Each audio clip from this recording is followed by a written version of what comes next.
There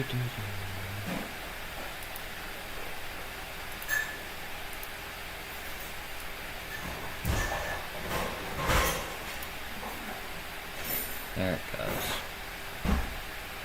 Okay. Yeah, apparently my computer just randomly decided to disengage from the internet. I don't understand what just happened.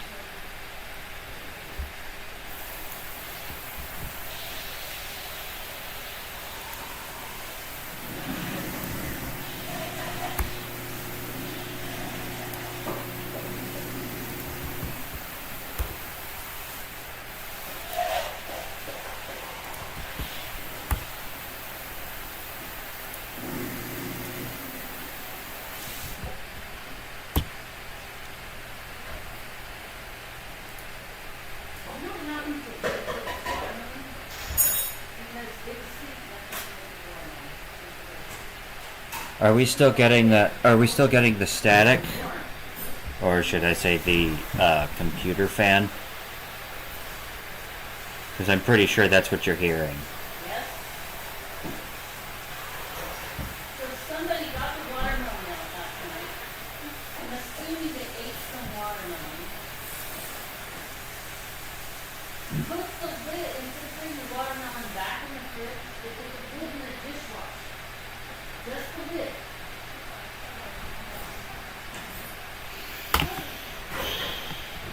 Okay, I am like 90% certain that what you are hearing is the computer fan, Rusty. Which is weird because it wasn't showing up previously.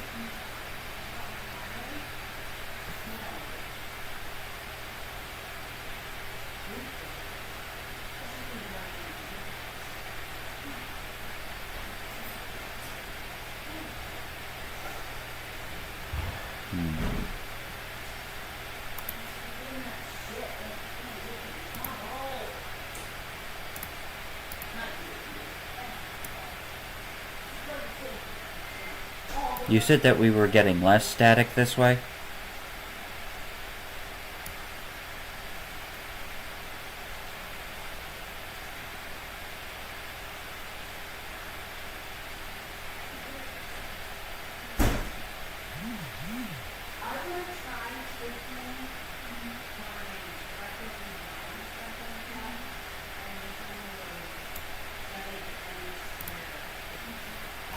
It's like I'm hearing all of the background noise more than usual. Okay.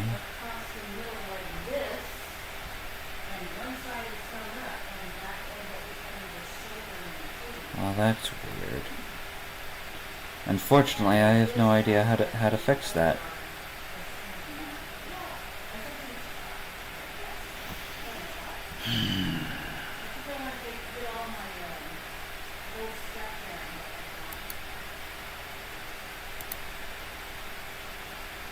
Wrong thing. I need this thing. Not hearing a difference. Okay.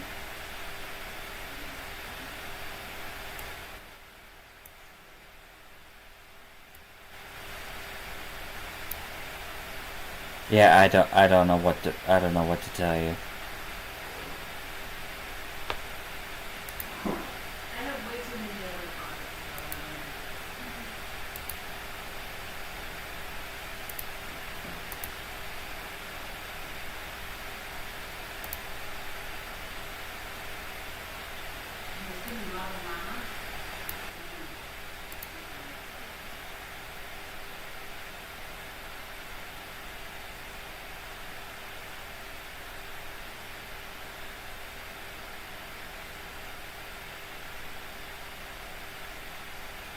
Alright then.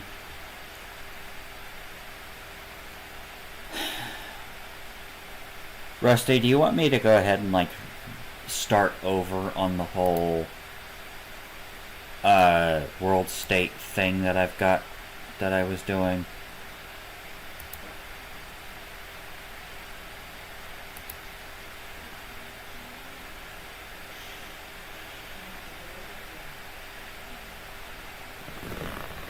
if you want to... I freaking... that stupid heart thing. You want to continue. Okay.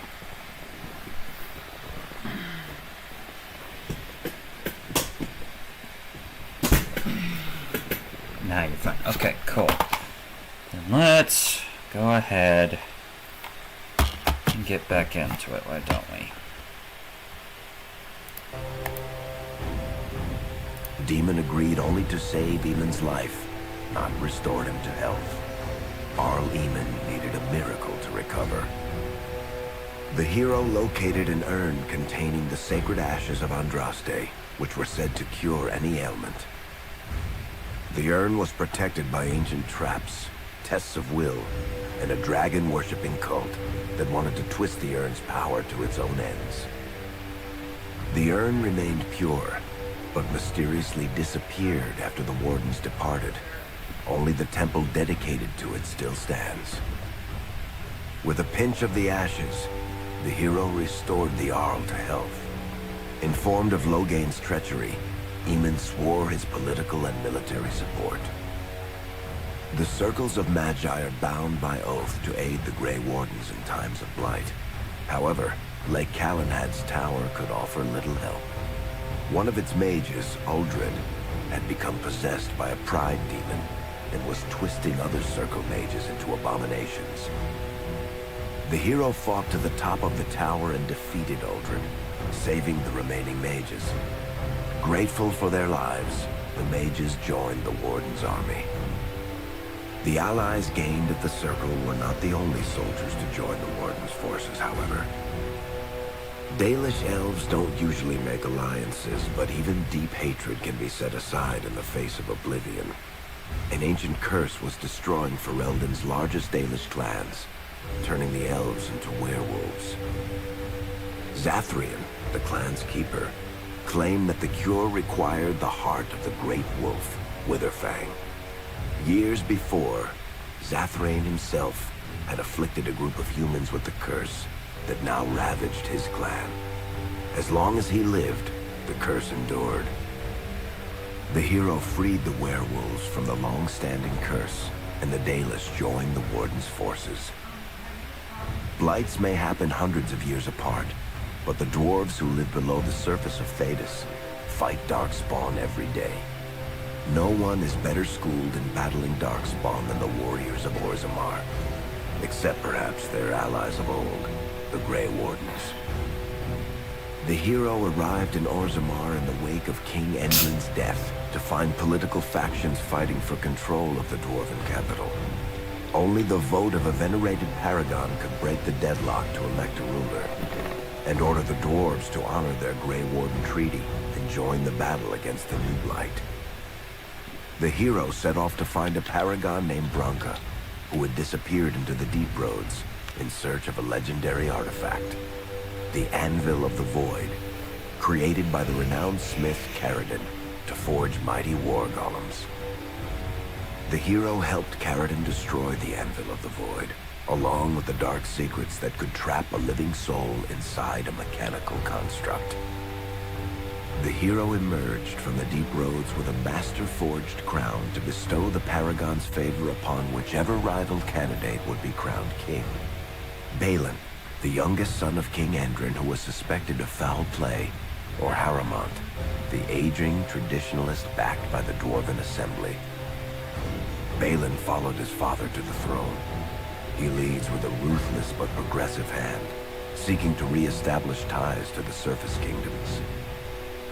With Jordan's strength now bolstering the Warden's army, the hero had to deal with Logain, so Ferelden could stand unified against the Darkspawn, before the Blight swallowed the world. The kingdom of Ferelden stood divided. While some nobles supported Logain's regency, others condemned his inaction against the Darkspawn.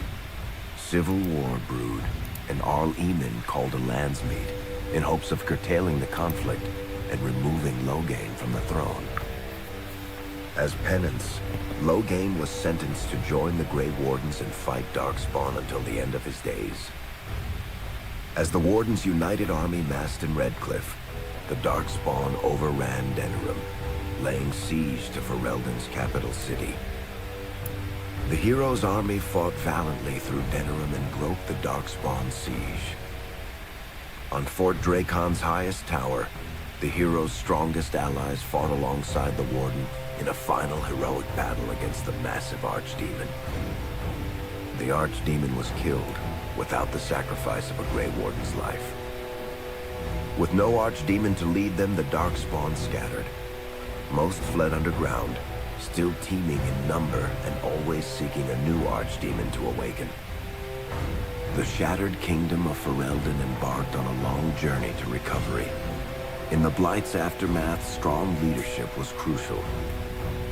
Alistair, King Kaelin's half-brother, and Queen Enora, Kaelin's widow and daughter of Loghain, joined in a political union. Together, they ushered Ferelden into a new era. Ferelden still stands, as obstinate and resolute as the Dog Lords ever are, but the events of the Fifth Blight loom over it as the nation rebuilds. For people across Thedas, legends of the hero of Ferelden remain the nation's brightest beacons of hope during its darkest times. So these are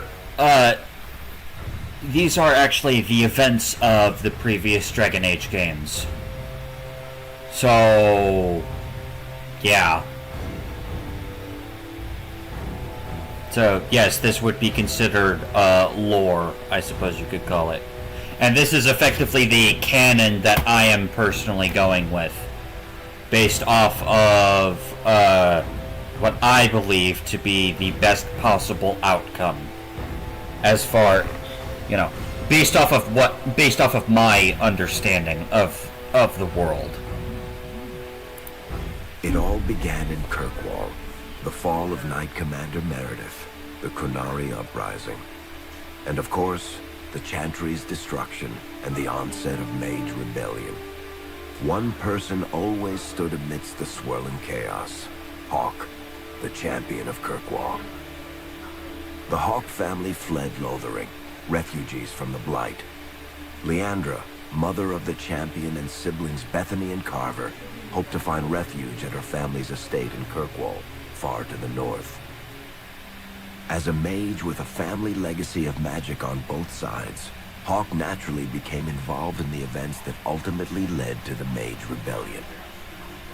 The Hawks escaped the Blight with the help of Aveline Valen, a warrior and family friend. It's said that the family was also aided by Flemeth, the notorious Witch of the Wilds. Hawke's sister Bethany never reached the Free Marches. She was killed by Darkspawn while defending her family. The family's first years in Kirkwall were difficult. Leandra's brother Gamlen had lost the family fortune. The Hawks lived in poverty, forced to indenture themselves in return for entrance to the city. To pay off the debt, Hawke was forced to work for a gang of smugglers. All the while, Hawke and Carver did their best to hide Hawke's magic from the Templars. Opportunity eventually struck in the form of a dwarf named Bartrand Tethras, who was planning an expedition to the Deep Roads. It was a long shot, but with gold gained from the expedition, Hawke could free the family from its criminal creditors and further Templar scrutiny. Hawke met a rogue Grey Warden named Anders, who possessed detailed maps of the Deep Roads. These maps were crucial to the expedition's success. Once Hawke obtained them, everything else fell quickly into place. Carver joined Hawke on the expedition. The siblings found ancient dwarven treasure and a statuette formed from a strange red lyrium. Carver fell victim to the blight that suffuses the Deep Roads, but Anders led him to a group of Grey Wardens who were able to save his life. The gold Hawke recovered from the Deep Roads brought back Leandra's stately childhood home in Hightown. The Hawks had barely settled into their new home when Leandra was murdered. A deeply sinister and twisted killing. Hawke hunted down Quentin, the blood mage responsible, but could not prevent Leandra's death. Leandra's tragic death was part of a critical problem facing Kirkwall. rising tension between the city's mages, who felt increasingly oppressed, and Templars, who grew increasingly suspicious of their activities. Adding to the strain, a large contingent of Qunari had also established themselves in Kirkwall, much to the growing discomfort of the city's rulers. After their dreadnought was shipwrecked many years before, a group of stranded Qunari were allowed to remain in a cordoned-off area in Lowtown. As time passed, the Qunari made no effort to return home, and offered no explanation about why they remained. Tensions rose to a breaking point. Revered Mother Patrice, convinced the Qunari were a threat to the Chantry's faith, incited violence between the Qunari and the Kirkwall populace.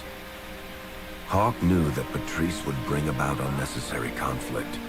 Though the champion tried to stop her, Patrice orchestrated the murder of Seamus Dumar, a Viscount's son and a recent convert to the Qun. When her crime was discovered, a Qunari assassin killed her. After Seamus was murdered, the Arishok of the Qunari group lost patience with the humans of Kirkwall. They would now submit to the Qun or die. The Qunari struck hard and fast. They took the palace in Hightown and beheaded the Viscount to immediately quash any resistance. Aided by Knight Commander Meredith and First Enchanter Orsino, Hawk reached the palace and stood toe-to-toe with the fearsome Qunari leader. Hawk fought the Qunari leader. The fierce battle resulted in the Arishok's death and the liberation of Kirkwall from its brief occupation. The Qunari quickly withdrew from the city entirely.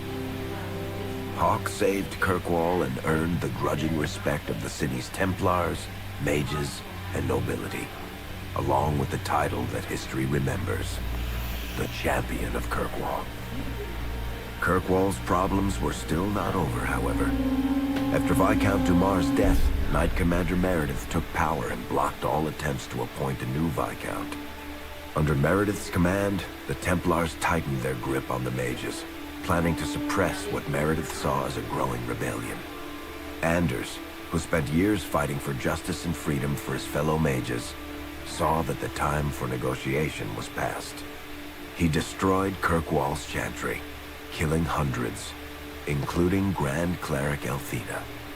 This single act began a rebellion that spread from circle to circle, until all circles of Magi had risen up in defiance against chantry rule. There was no forgiveness for what Anders had done, and he asked for death at Hawk's hands. Hawk fulfilled the troubled mage's final request, and many others died along with Anders that day. Fighting spread swiftly through the city. Some mages rebelled openly, many of them succumbing to possession. Templars turned their swords on mages who rebelled, and on those who did not. As First Enchanter Orsino refused to bend to the Templars, Knight Commander Meredith demanded that every mage in Kirkwall be put to the sword. Hawk saved many mages from Templar blades, keeping them from succumbing to possession or the temptations of blood magic. In the end, however, Hawk was forced to strike down Orsino, who had betrayed his own values by resorting to blood magic himself. The battle proved one thing. Knight Commander Meredith had gone mad. Hawk saw the truth of it when Meredith unsheathed her sword, and the red lyrium idol from the deep roads was embedded within it. The blade fueled her hatred and paranoia, as it had for months. After a horrific battle, the red lyrium of the Knight Commander's sword consumed her as she died. Meredith became a statue, her face a frozen mask of horror. Little is known of the champion since that final battle. However, Hawk's story lives on in legend and song. Memories of the indelible changes the champion of Kirkwall brought to the face of Thedas. The Mage Rebellion in Kirkwall was felt throughout Thedas, the news spreading like wildfire. The Templars clamped down in response, but each new restriction only made things worse. Led by Grand Enchanter Fiona, the mages voted for independence. The Circle of Magi would govern itself, without the Chantry and especially without the Templars. The result was cataclysmic. 2 circles were destroyed. Those within killed to the last mage, before the rest fled into the wilderness. Perhaps the mighty empire of Orlais could have intervened in the war before it began, but that was not to be. Grand Duke Espard began a deadly civil war against Empress Celine, vying for the Orlesian throne. The mages were offered safe haven in neighboring Ferelden, but the Templars followed, and so their battle spread across all of Thedas. As head of the Chantry, Divine Justinia ordered the Templars to stand down. They refused, declaring their own independence. Thus, the war began in earnest. Templars hunting mages, mages fighting Templars. Their clashes wreaked untold destruction, and all sense of order was falling to pieces. Divine Justinia made one final desperate bid to end the war. She approached the leaders of both sides and convinced them to come to a conclave held on neutral ground. With the Chantry to mediate, mages and Templars will talk for the first time since this all began. It is our last, and perhaps our only, chance for peace.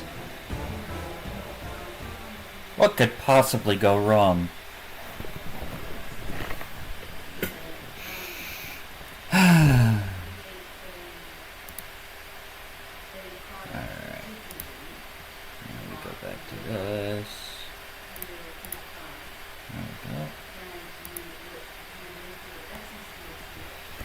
Where's my control?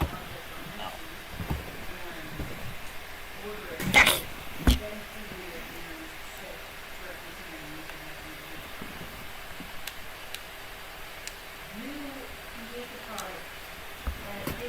And why am I not receiving any?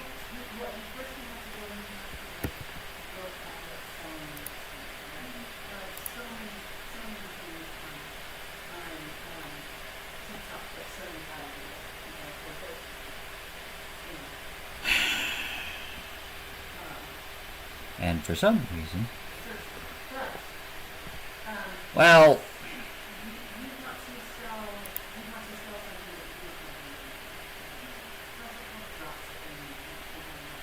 one second, the game is being annoying, and now I'm not getting any sound out of it. So I have to freaking restart it, which is annoying.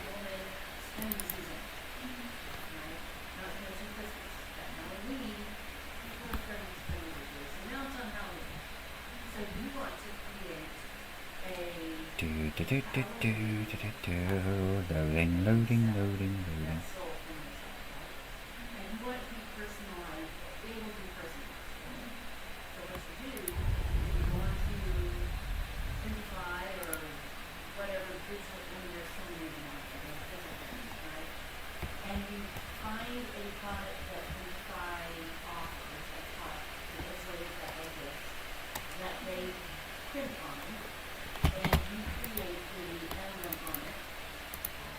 There it goes.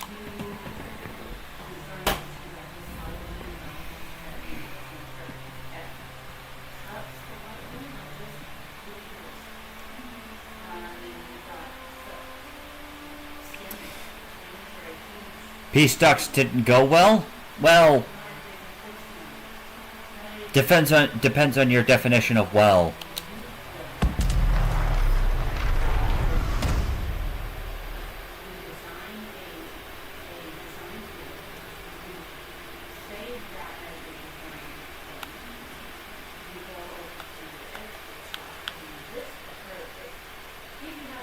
Elves are a historically oppressed people, I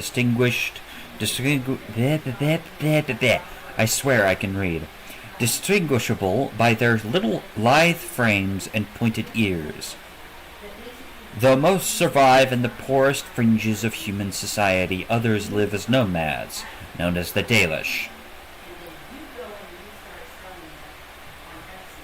Elves receive a bonus of 25% to ranged defense.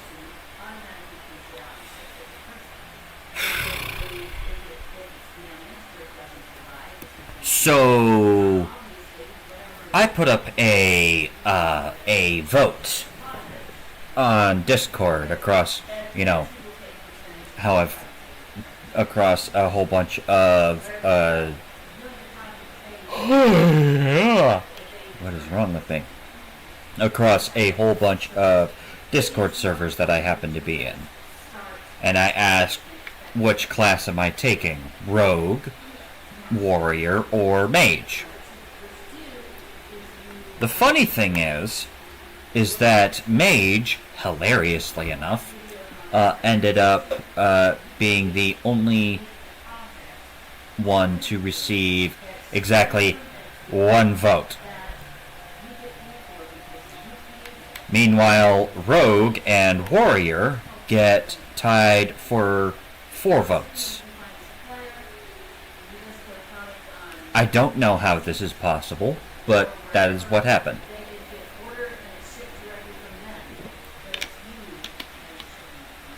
So I checked out the difference between Warrior and Rogue in my off time. And I have found Rogue, personally speaking, to be boring. Animation-wise. So, I'm going to be going with Warrior this time around. Hilariously enough. And we're going to be playing on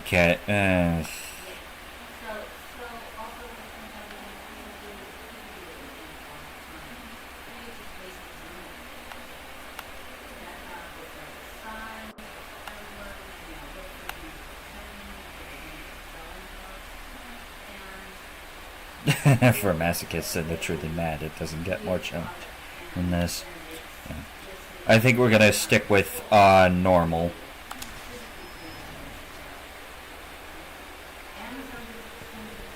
I should probably move my mouse. This way I am not... There we go. Okay. I mean, but it's... I have experience with Warrior, if I'm being honest, Rusty.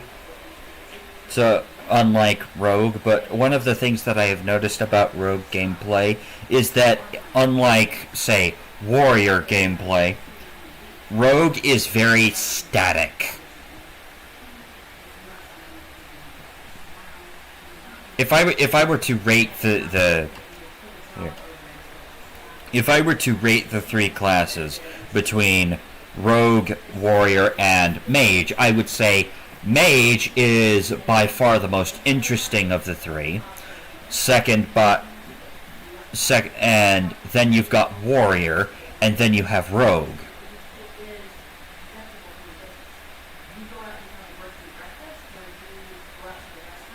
Which I find hilarious, considering the fact that Rogue,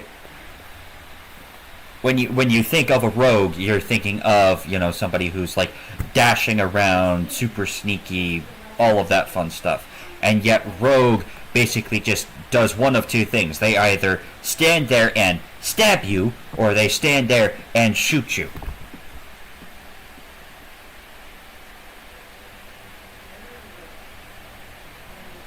Whereas Warrior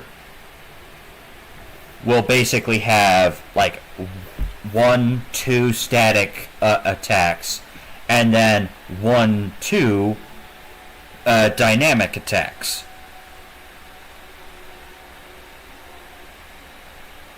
And then Mage is all about flashy and flare, all of that fun stuff. Which is incredibly weird to me.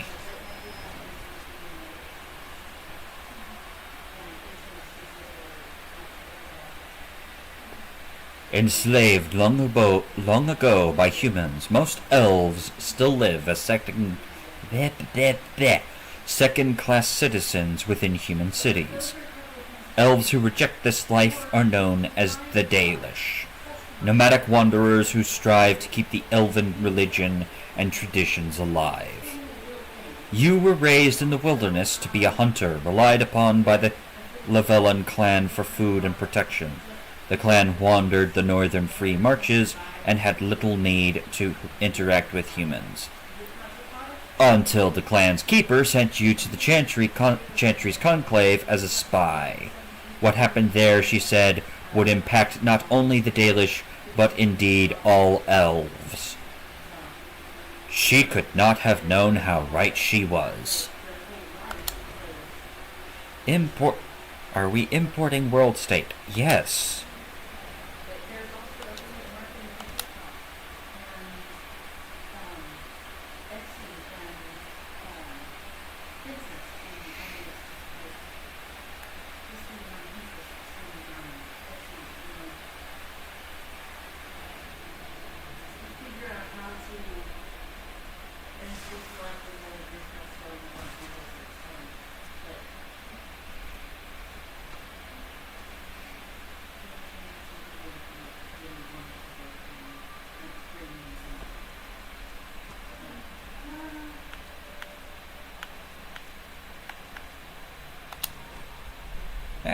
Wait. Customize. General.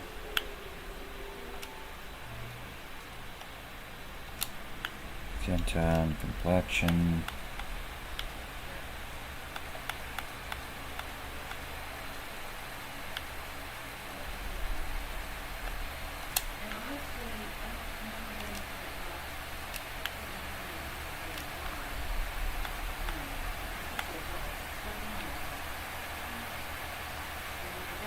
There we go.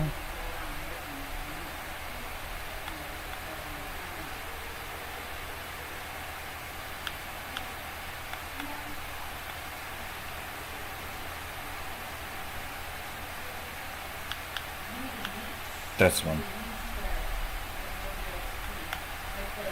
Yeah. This one. Hair color.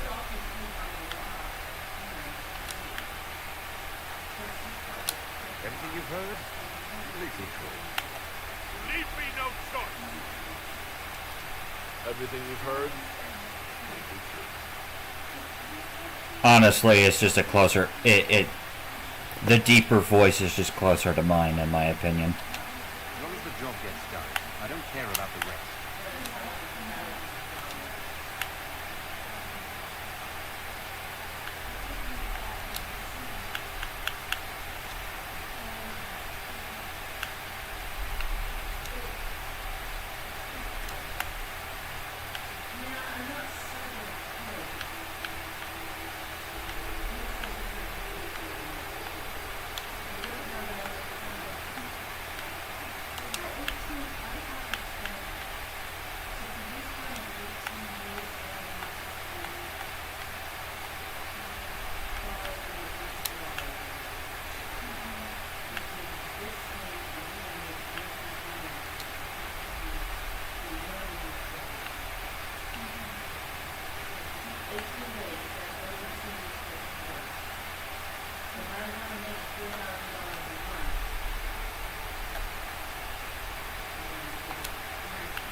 Alright, inner iris color.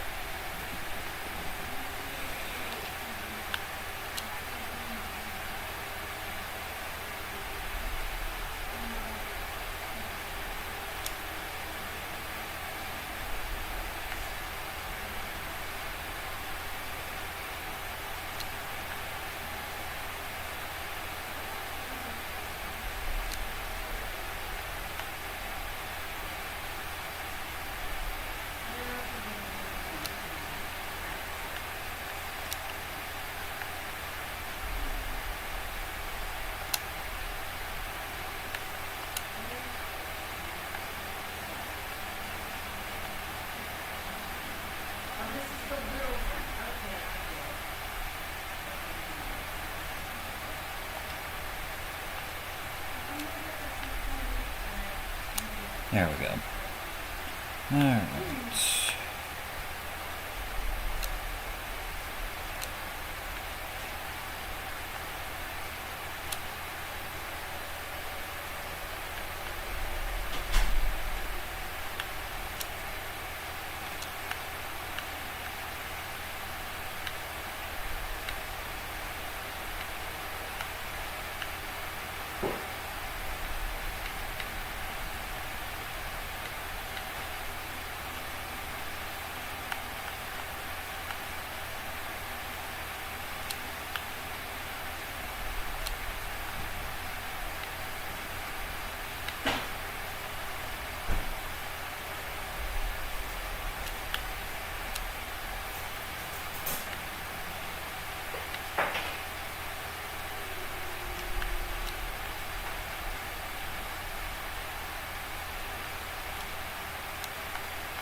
I think we'll just go with this one.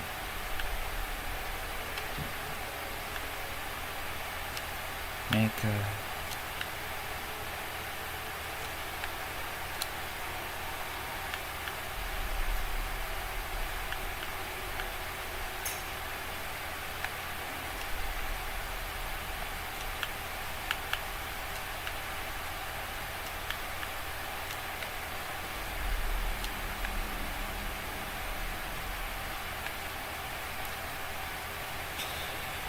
Alright, Rusty, what do you think?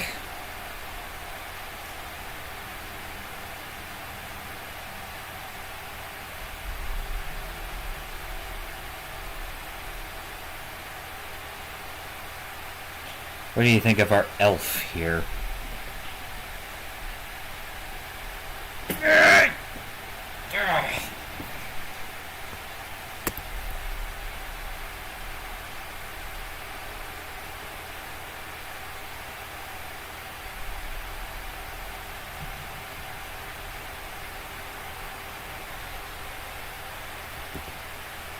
Okay.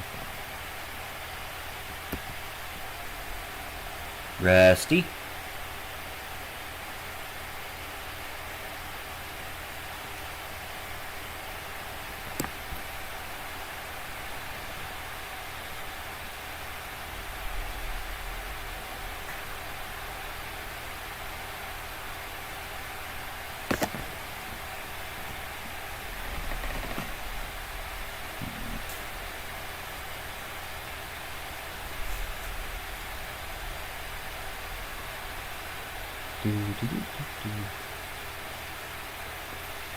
You sure you got enough scars and tattoos? I only have the one scar, I mean.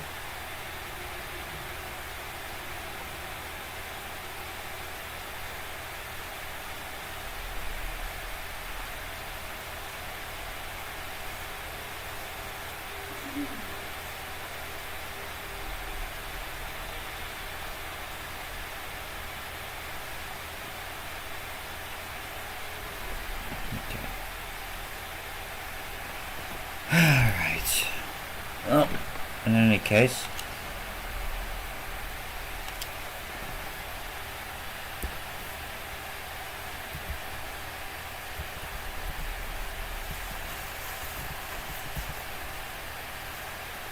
Oh, okay.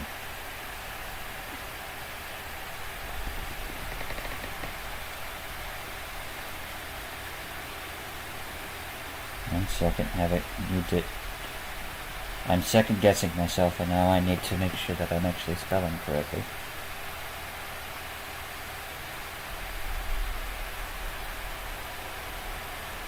Yes, I am in fact spelling that correctly. Good. Alright then.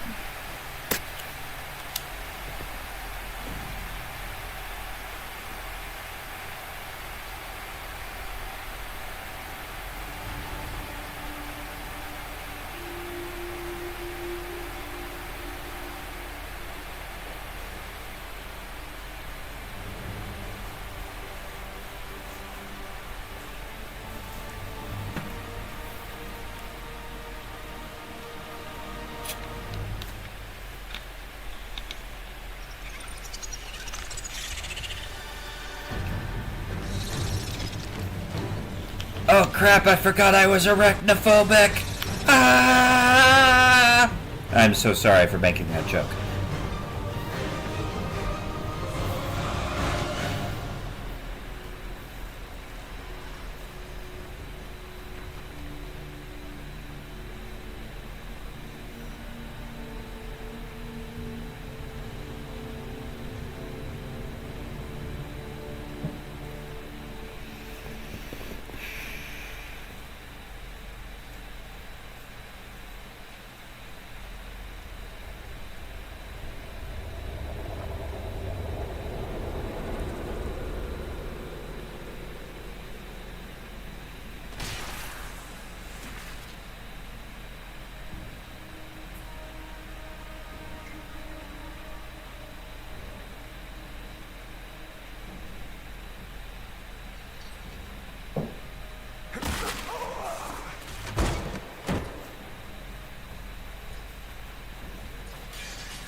Tell me why we shouldn't kill you now.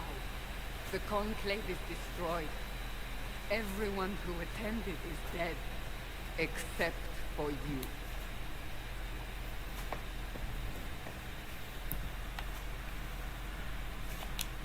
What do you mean everyone's dead? Explain this. I can't.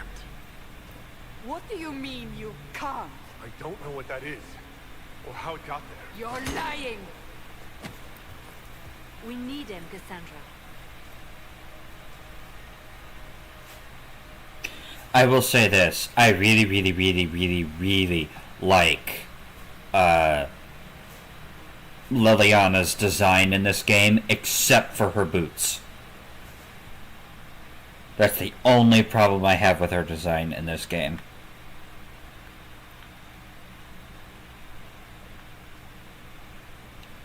I don't understand. Do you remember what happened? How this began? I remember running. Things were chasing me, and then a woman. A woman? She reached out to me, but then Go to the Ford camp, Liliana. I will take him to the rift.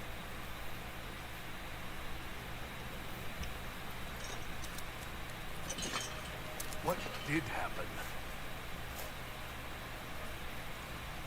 It will be easier to show you.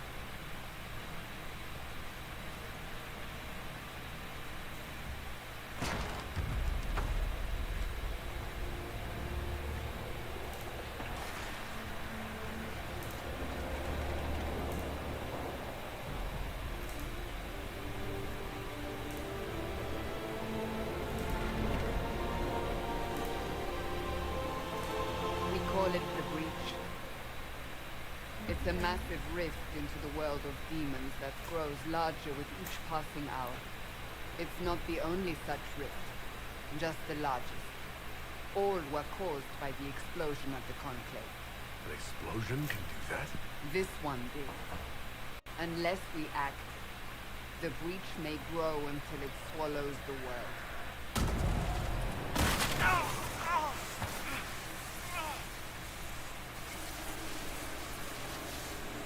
Each time the breach expands, your mark spreads, and it is killing you.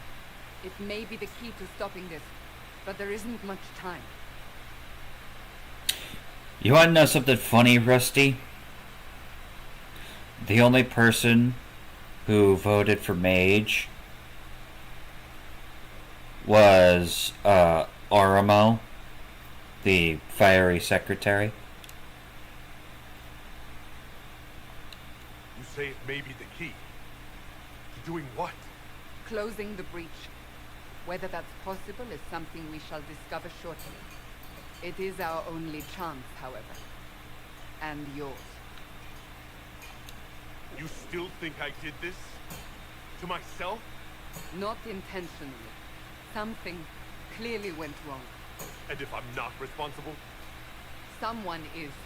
and you are our only suspect. You wish to prove your innocence? This is the only way. I understand. Then, I'll do what I can, whatever it takes.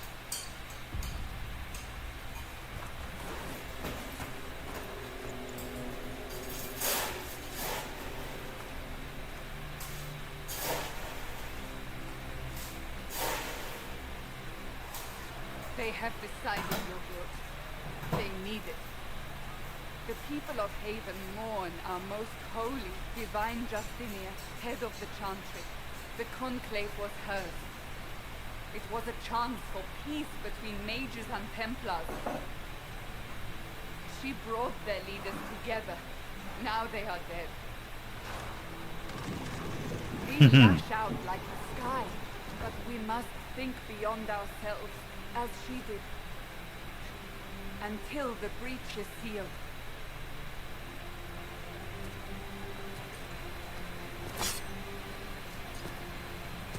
There will be a trial. I can promise no more. Come. It is not far. Where are you taking me? Your mark must be tested on something smaller than the breach. As soon as the game loads.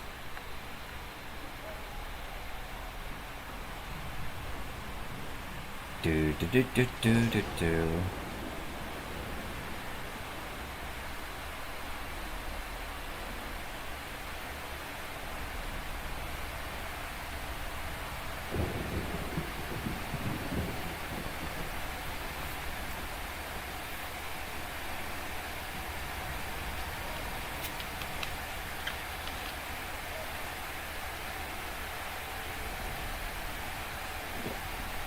There we go.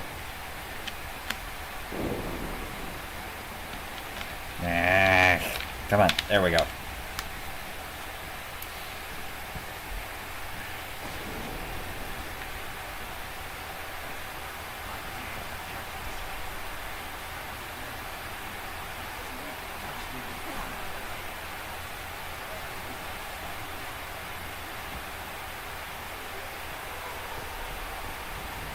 Open the gate.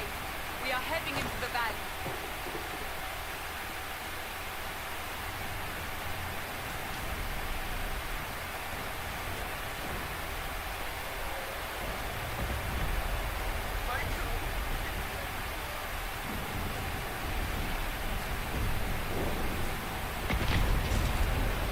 You gotta admit, something, just seeing that, even without the context of this universe,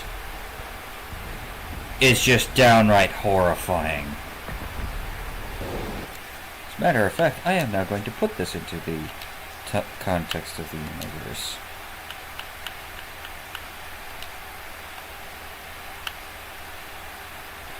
The breach. What does it mean to pierce the veil, that which separates our world from the realm of dreams and demons? For the average man and woman, it is a frightening thought to consider just how fragile this separation actually is. The veil is not a physical curtain, not a structure limited to a particular place. It is everywhere. It is in their home, in the streets where they walk, in the farmers' fields, as well as remote mountain vales. At any moment, it could be torn to shreds, allowing demons and other horrors to flood into our world like water through a burst dam. Known lore tells us that small rifts can be sealed, but what about a large one?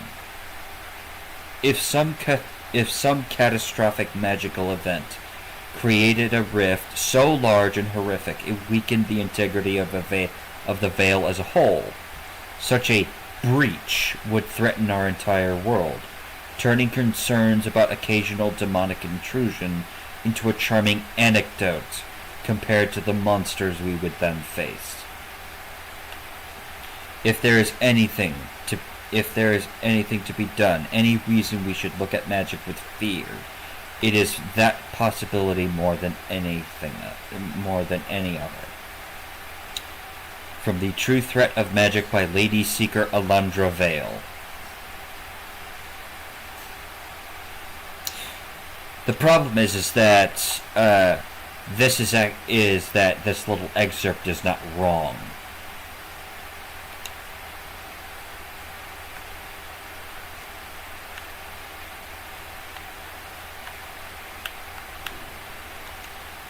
Yeah.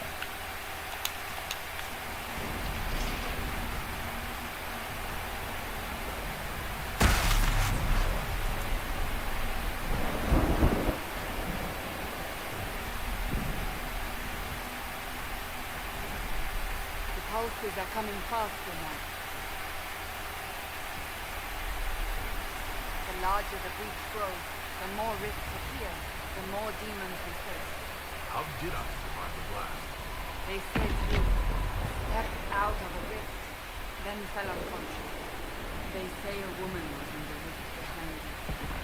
No one knows who she was. Everything farther in the valley was laid waste, including the Temple of Sacred Ashes. I suppose you'll cease remembering.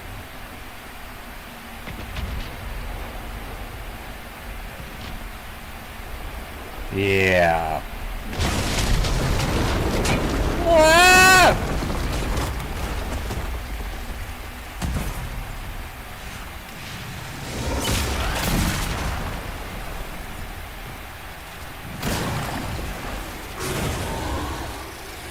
Stay behind me!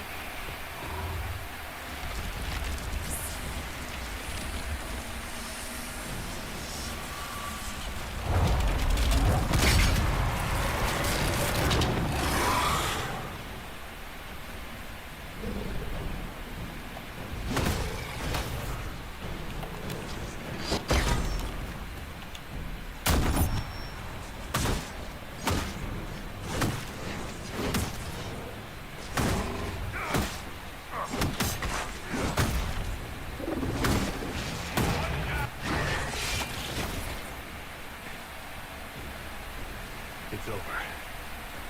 Drop your weapon. Now! All right. Have it your way. Wait. I cannot protect you. And I cannot expect you to be defenseless.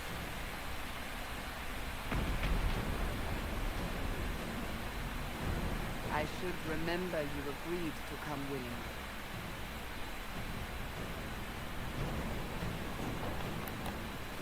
Take these potions. Maker knows what we will face. So where are all your soldiers? At the forward camp, or fighting. We are on our own for now.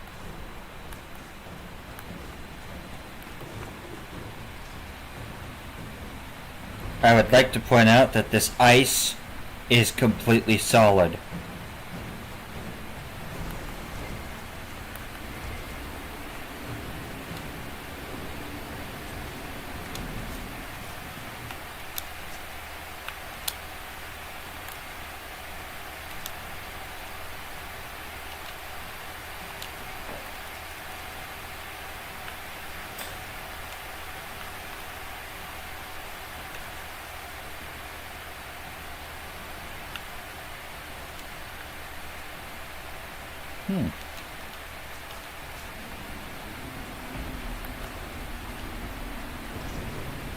Game is a bit quiet.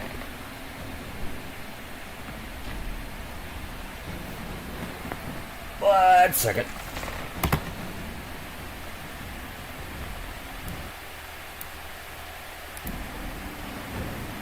How about now?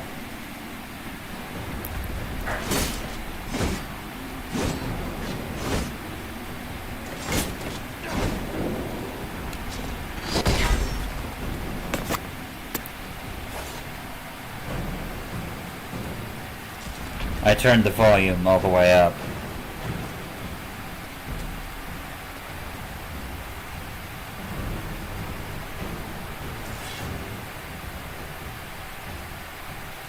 There! Watch out! If we flank them, we may gain the advantage.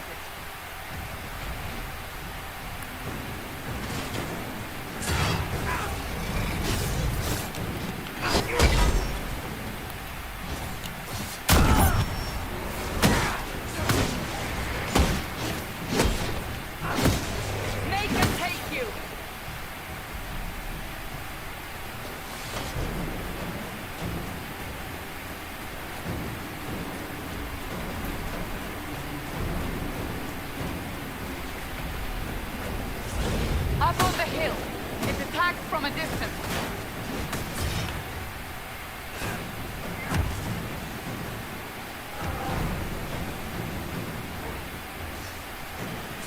Okay. Good.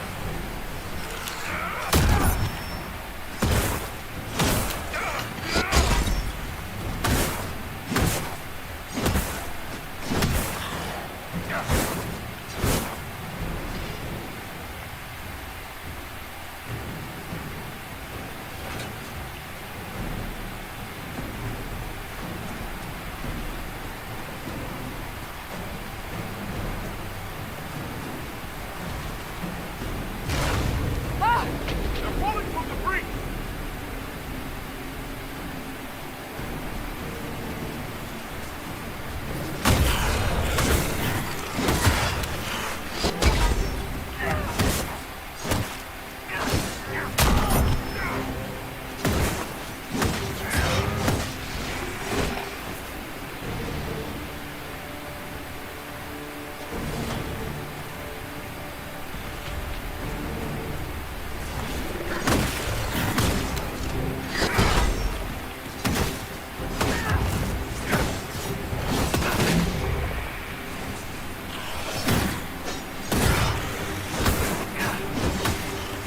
Alright, there we go.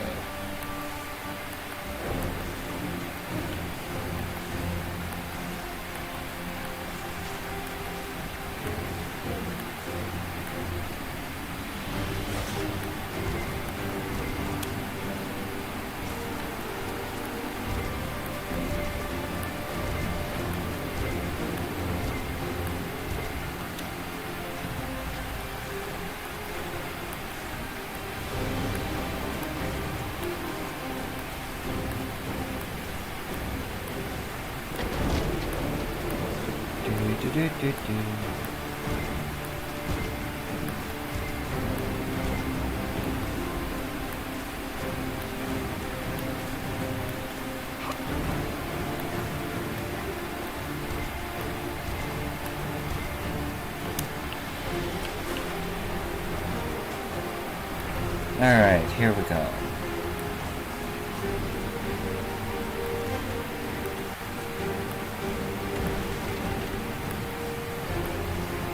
We're getting close to the rift. You can hear the fighting. Who's fighting? You'll see soon. We must help them.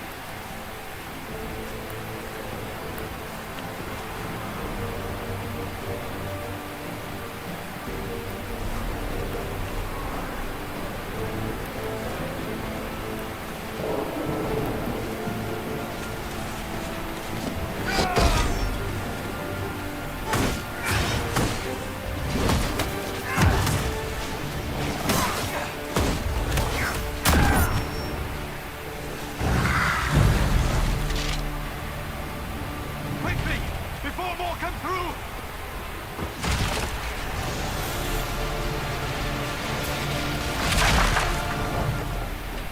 What did you do? I did nothing. The credit is yours.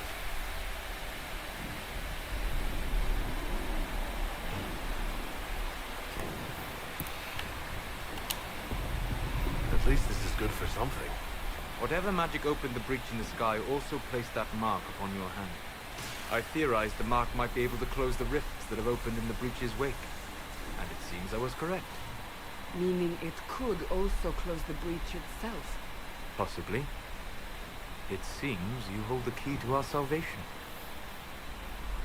Good to know. Here I thought we'd be ass-deep in demons forever. Varric Tethras, rogue, storyteller, occasionally unwelcome tag-along.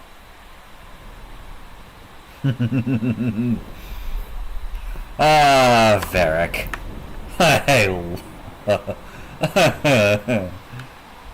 I thoroughly enjoy you in just about every single one of your Are portrayals. you with the Chantry, or...? Was that a serious question? Technically, I'm a prisoner, just like you. I brought you here to tell your story to the Divine. Clearly, that is no longer necessary. Yet, here I am. Lucky for you, considering current events. good to meet you, Varric. You may reconsider that stance in time. Oh, I'm sure we'll become great friends in the valley, Chuckles. Absolutely not. Your help is appreciated, Varric, but... Have you been in the valley lately, Seeker? Your soldiers aren't in control anymore. You need me. Ugh. My name is Solus, if there are to be introductions. I am pleased to see you still live. He means I kept that mark from killing you while you slept. You seem to know a great deal about it all. Solus is an apostate, well-versed in such matters. Technically, all mages are now apostates, Cassandra. My travels have allowed me to learn much of the faith, far beyond the experience of any circle mage. I came to offer whatever help I can give with the breach. If it is not closed, we are all doomed, regardless of origin. Yep. That's a commendable attitude. Merely a sensible one. Although sense appears to be in short supply right now. Cassandra, you should know, the magic involved here is unlike any I have seen. Your prisoner is no mage. Indeed, I find it difficult to imagine any mage having such power. Understood. We must get to the forward camp quickly. Well, Bianca's excited. I would like to state... This way, down the bank. The road ahead is blocked. We must move quickly.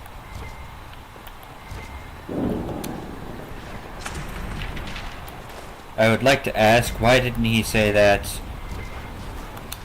you know, earlier? Barbarian battle axe.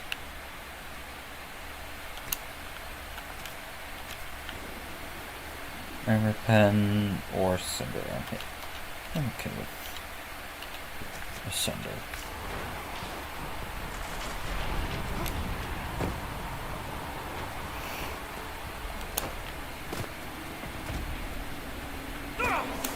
Grab this. And this.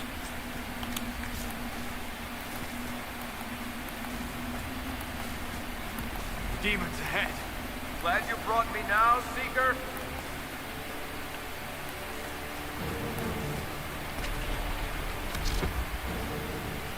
While in tactical camera, you can scan the battlefield. Use this to cycle through enemy. Cycle through targets. Switch controls. Wraith, greater shade, full.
Alright then, life ward amulets.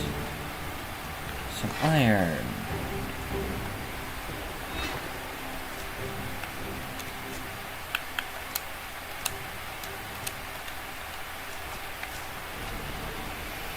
Alright, I think now is a decent time to talk about our 3 companions real quick, starting with Cassandra.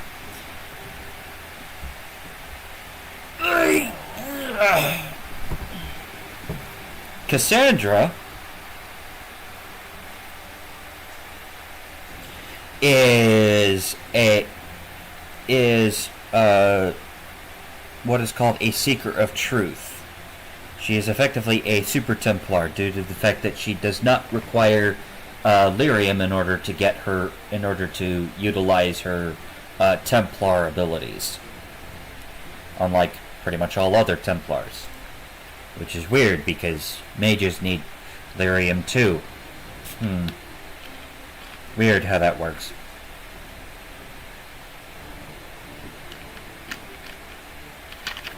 Anywho.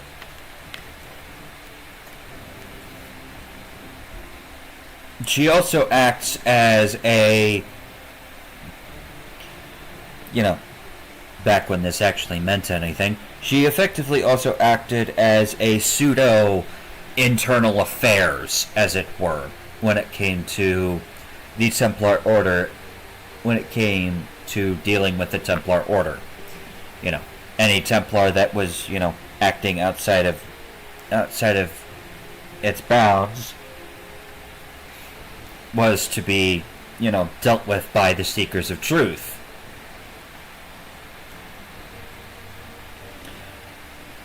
The problem that Cassandra has is that she is a brute.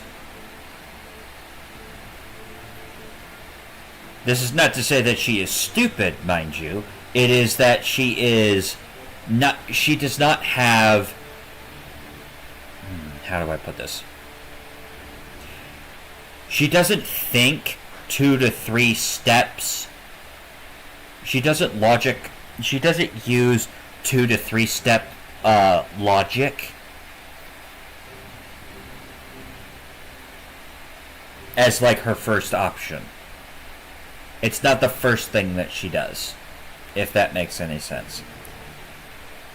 It's like the 3rd, the 4th, or even the 8th thing that she does. She tends to view... Her view is problem, hammer. Seek problem, beat down the problem until the problem no longer is a problem anymore.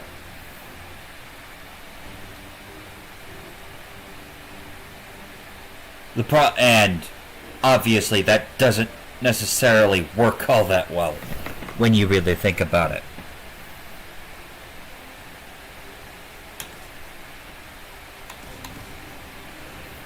Meanwhile, Solus, we have a apostate mage who has lived out in the wilds and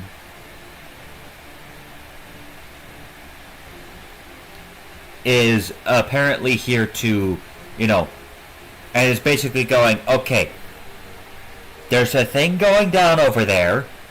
Oh crap, there's a breach, time to help.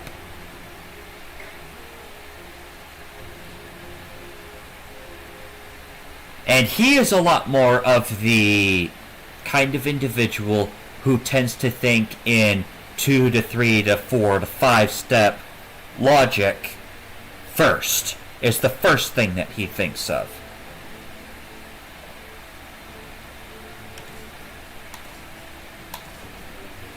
And then we have Varric, who is a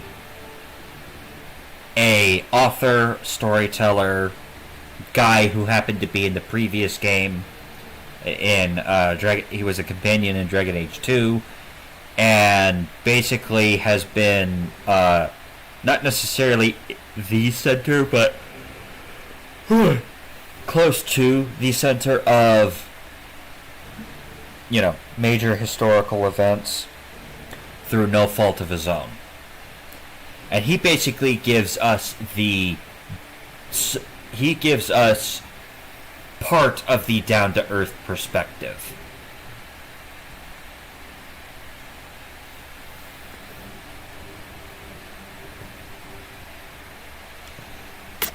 But yeah, that's my analysis on our three characters thus far.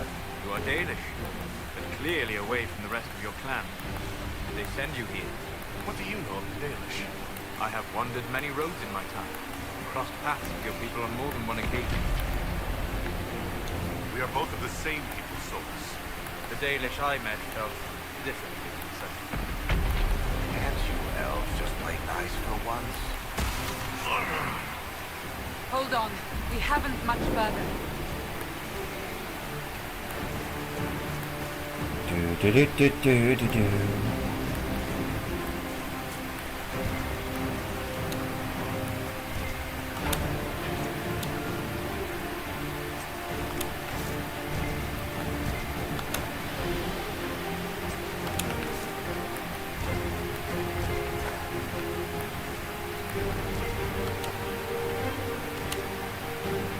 Grab this.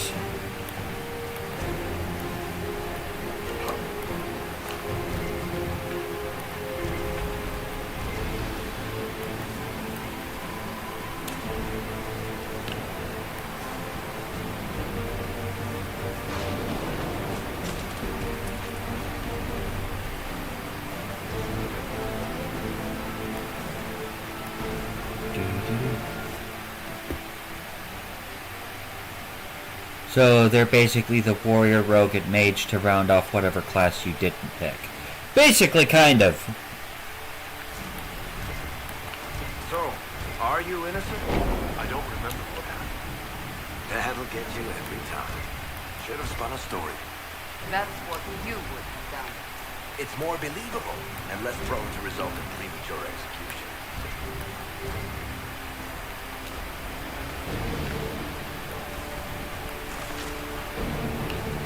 And also, they are like the introduction to this particular game's party mechanics. You've got, your standard four-person party that you can switch between at any given point in time.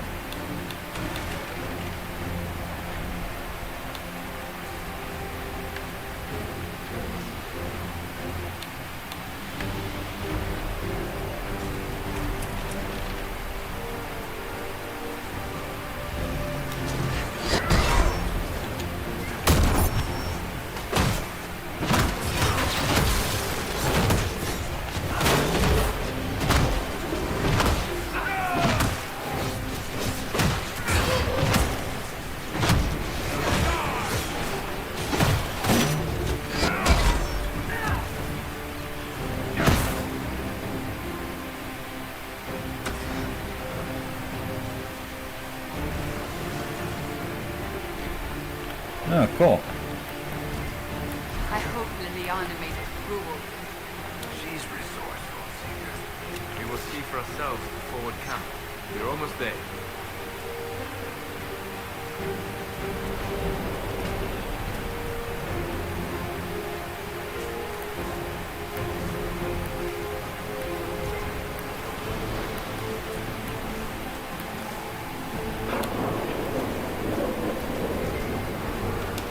Grab this.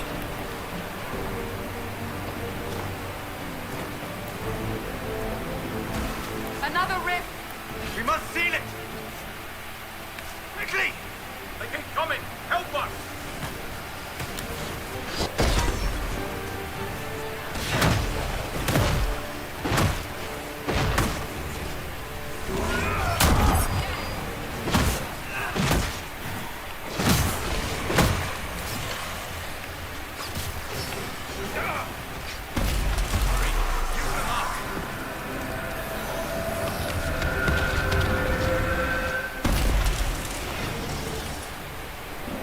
Your character has leveled up. This increases your health and stats automatically and awards you 1 ability point to use.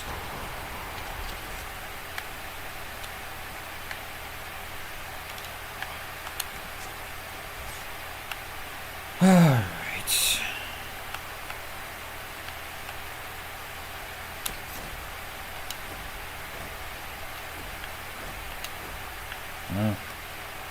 Charging bowl.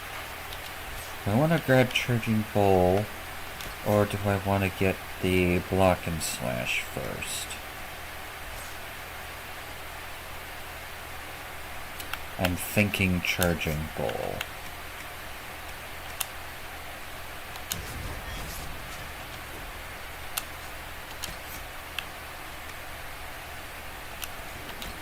There we go. This is gone. Open the gate. Right away, Lady Cassandra. We're clear for the moment. Well done. Whatever that thing on your hand is, it's useful.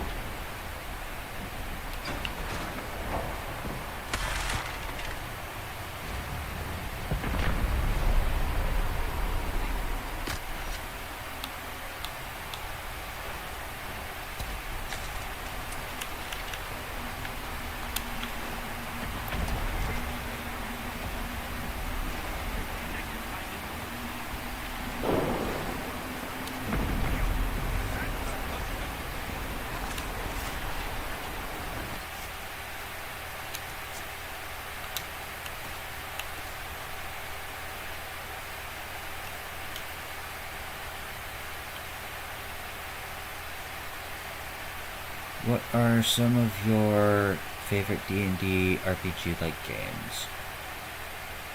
I do not have very many of those, if I'm being honest.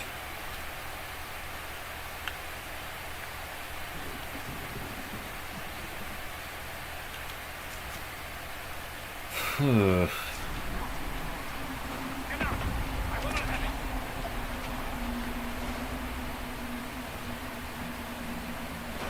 Ah, here they come.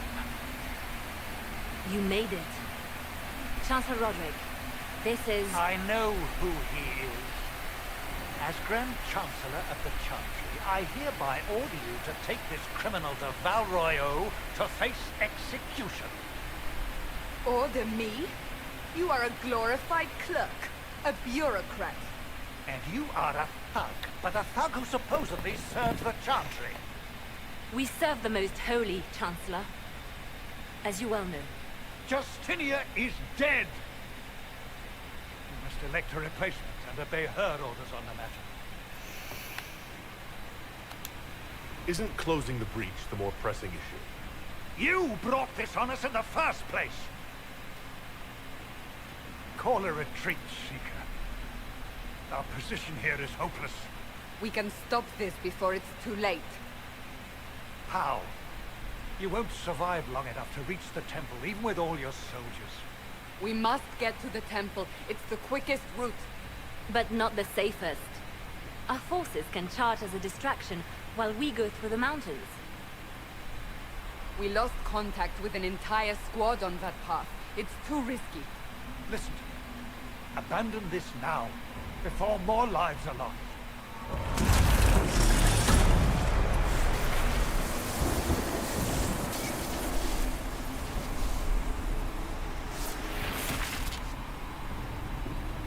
How do you think we should proceed?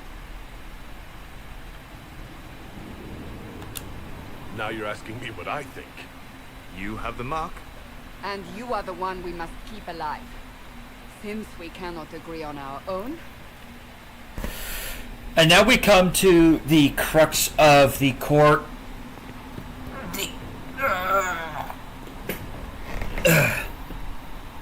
Now we come to the core issue that this game basically just lays out right here and now. As it stands right now, there is no one in charge. Literally, there is nobody who has the capability of every moment that breach stays open. I'm getting to that, Rusty. as it stands right now, there is nobody with the charisma, the force of personality, or just the overall experience to basically say, no, this is what we are doing, let's go. Because, again, the current divine is dead. Anybody who had any kind of authority within the Chantry is dead. Anybody with, and as far as we are aware, both the Mage and the Templar leaders are also dead.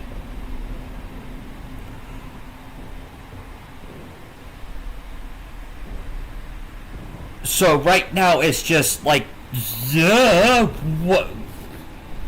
Who's in charge right now? Nobody.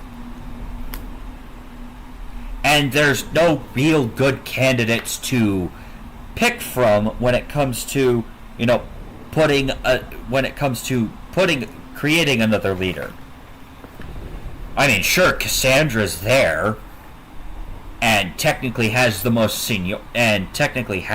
authority as the right hand of the divine, but I believe I've already pointed out her major flaw in the fact that she doesn't think 2 to 3 to 4 to 5 steps ahead, and is problem hammer.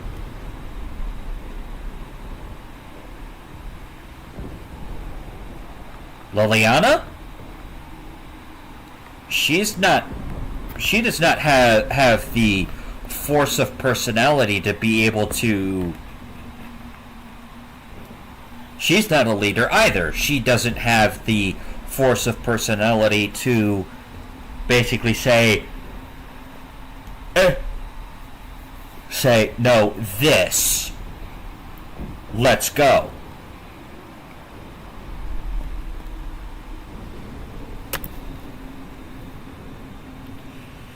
So now it's down to us, effectively. And typically speaking, we will be given, a number of options. In this particular case, we are given 2. Charge with the soldiers, in which case we save more. In which case we save the lives of some of our soldiers. Cool. Or we take the mountain path, in which case we get there faster, theoretically speaking.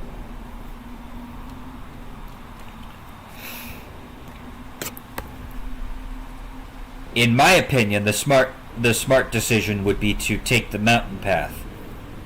It's faster, indirect, yes, but it's still faster, and more than likely going to end up, and has the better likely of achieving the objective of get the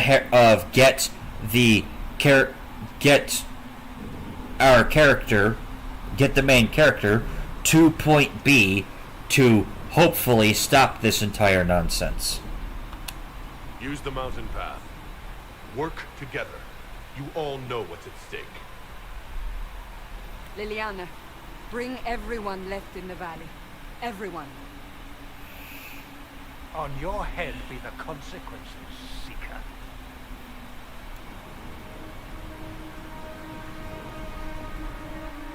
And what's hilarious is the fact that everybody just kind of goes along with this.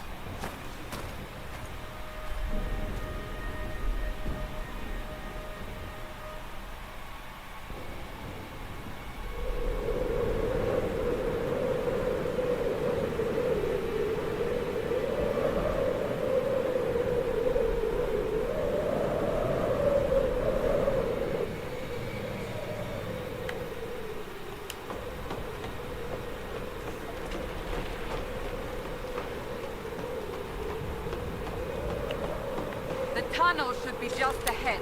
The path to the temple lies just beyond it. What manner of tunnel is this? Mine? Part of an old mining complex. These mountains are full of such paths. And your missing soldiers are in there somewhere? Along with whatever has detained them. We shall see soon enough.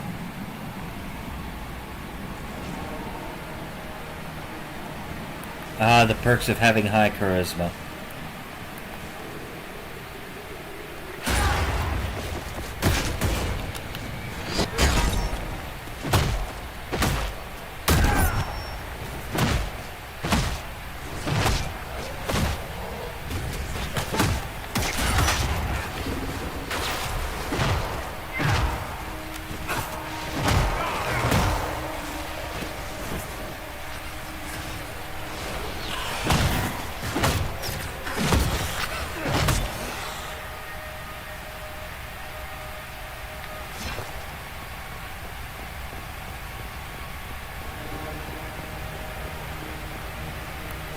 Oh crap, I forgot to actually hit the little radar ping.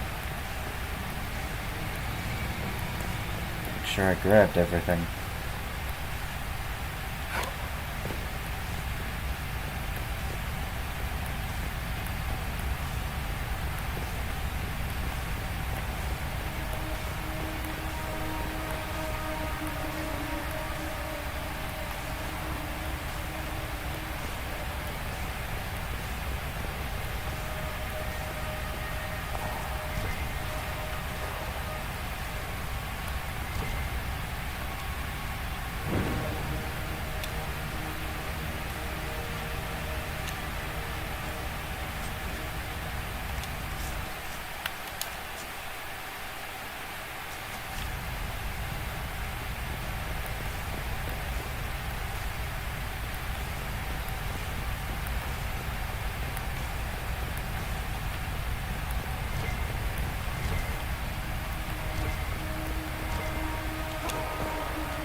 Alright.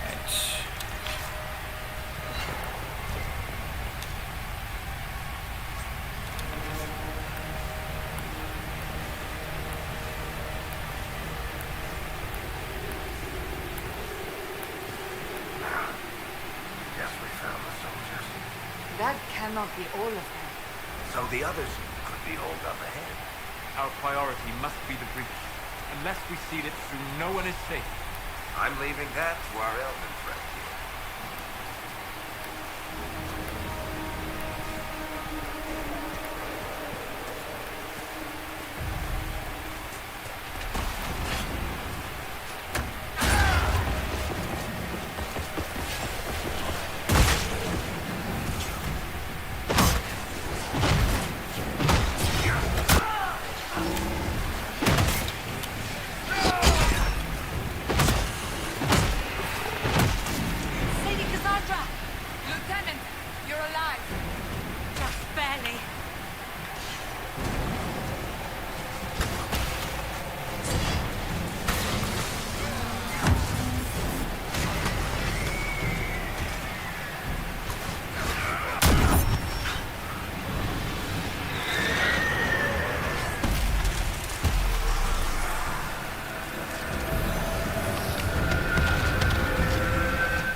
Cassandra, you might not want to be standing inside of a rift that I am closing.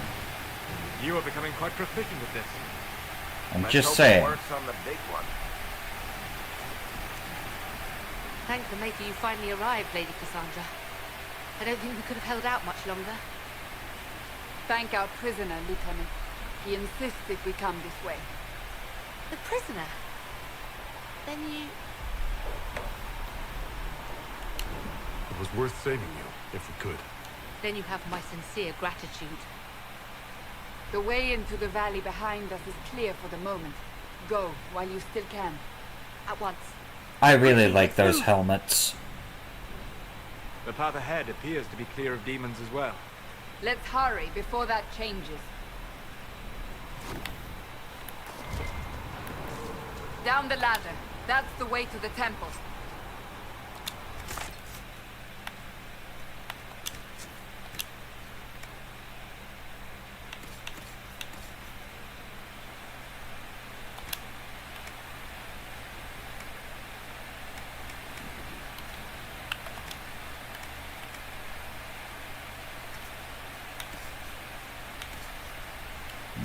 Okay.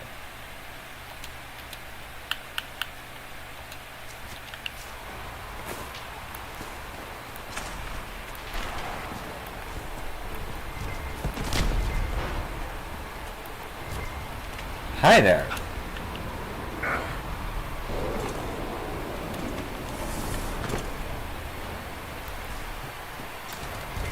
So, holes in the Fade don't just accidentally happen, right? If enough magic is brought to bear, it is possible. But there are easier ways to make things explode. That is true. We will consider how this happened once the immediate danger is past. Indeed.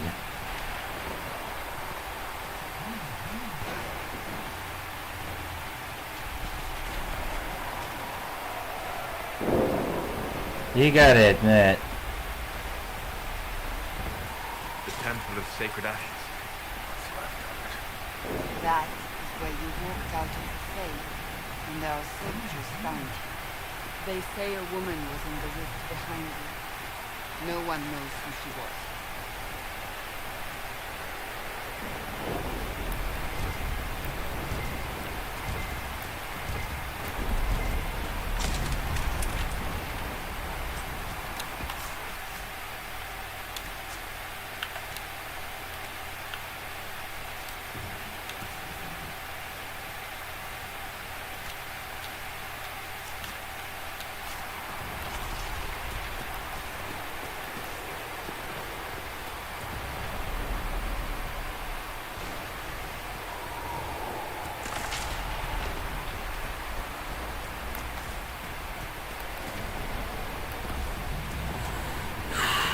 yikes.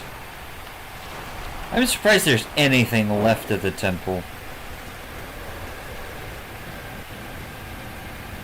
Given how massive that explosion is.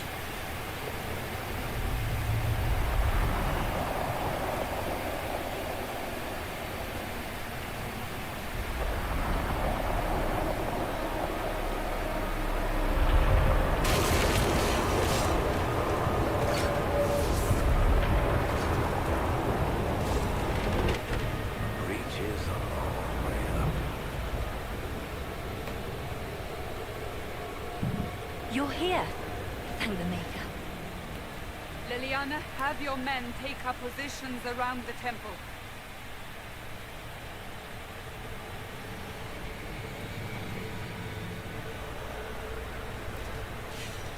This is your chance to end this. Are you ready?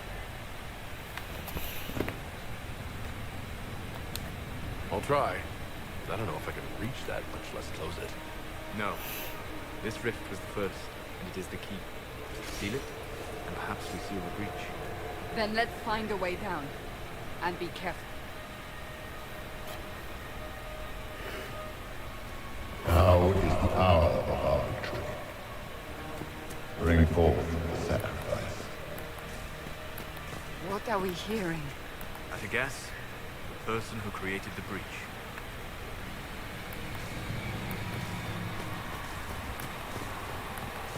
Yeah.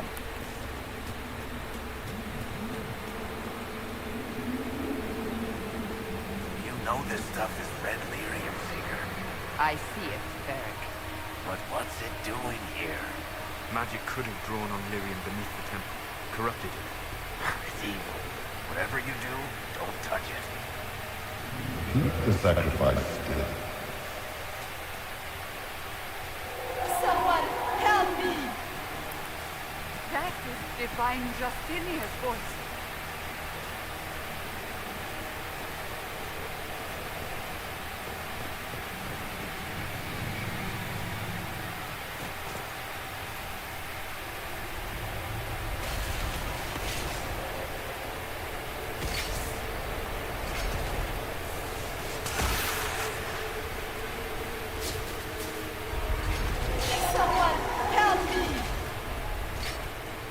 What's going on here? That was your voice. Most Holy called out to you, but...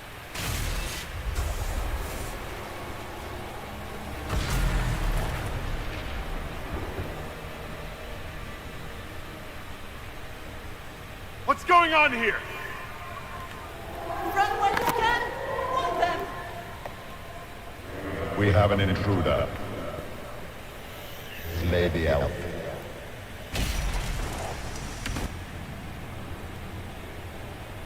You were there! Who attacked? And the Divine, is she? Was this vision true? What are we seeing? I don't remember. Echoes of what happened here. The fate bleeds into this place. This rift is not sealed, but it is closed, albeit temporarily.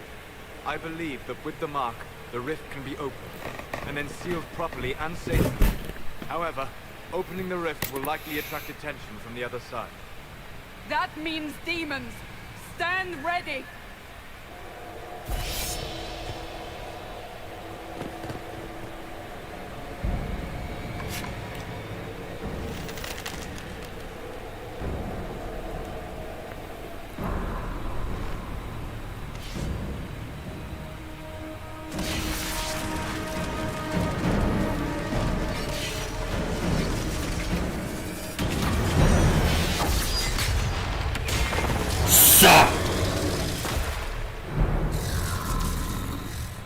Now!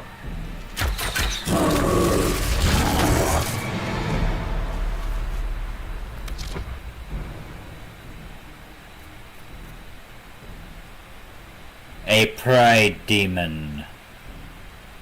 I always found it interesting that pride demons are these massive juggernauts in this universe.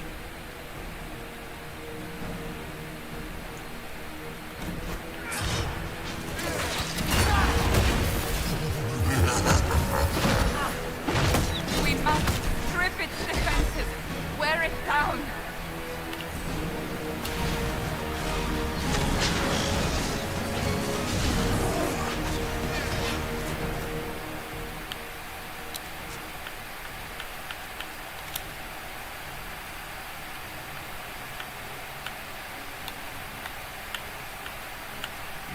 Okay. I've got everything going. Demon is vulnerable. Now!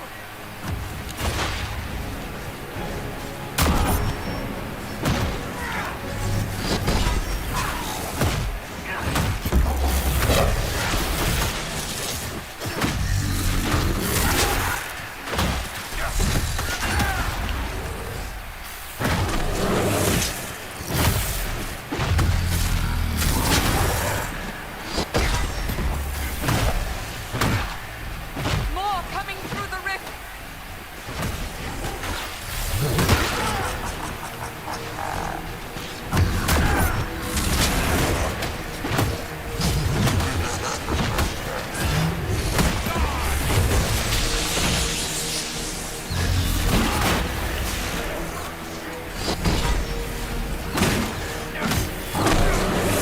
Ow!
Ow!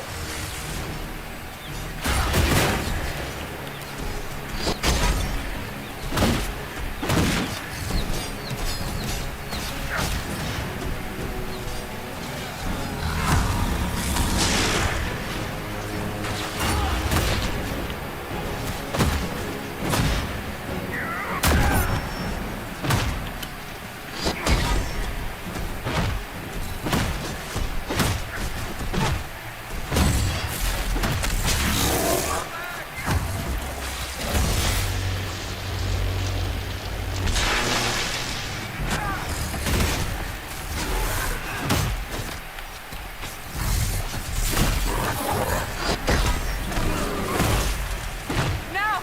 Seal the rift!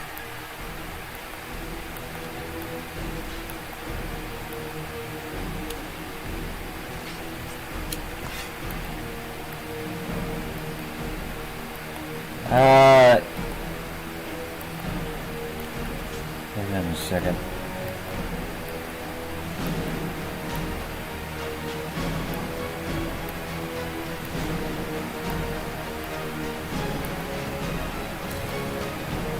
Okay, I guess we're just doing this then. Do it! Are there other demons based on the 7 different sins? Yes, there are!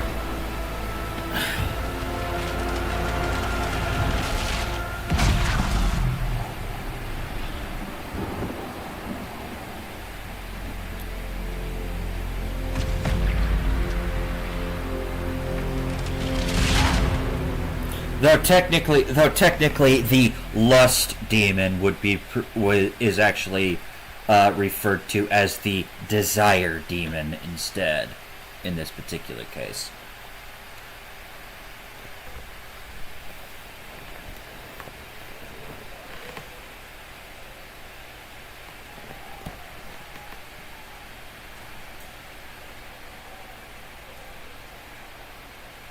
Oh! I didn't know you were awake. I swear. Why are you frightened? What happened? That's wrong, isn't it? I said the wrong thing. I don't think so. I beg your forgiveness and your blessing. I am but a humble servant. You're back in Haven, my lord. They say you saved us. The breach stopped growing, just like the mark on your hand.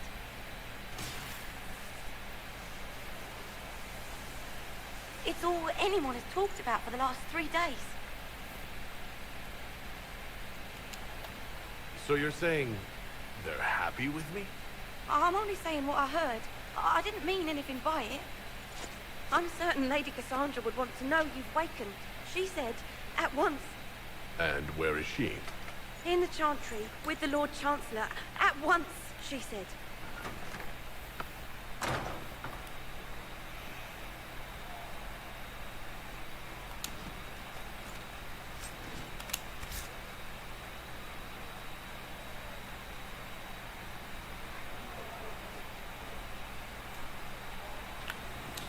Yeah.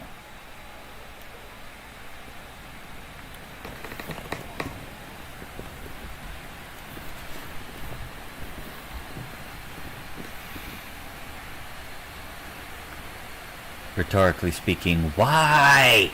Lust Demon sounds so much better than Desire Demon. That's actually... I disagree. I believe that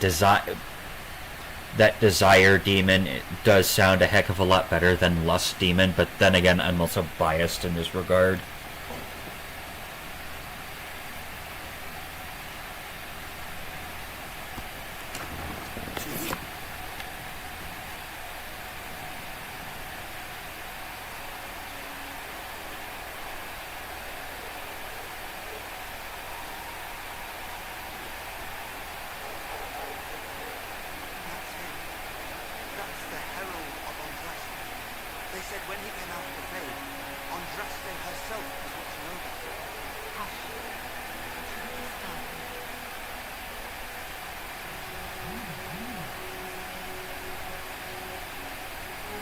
Keep in mind, like as far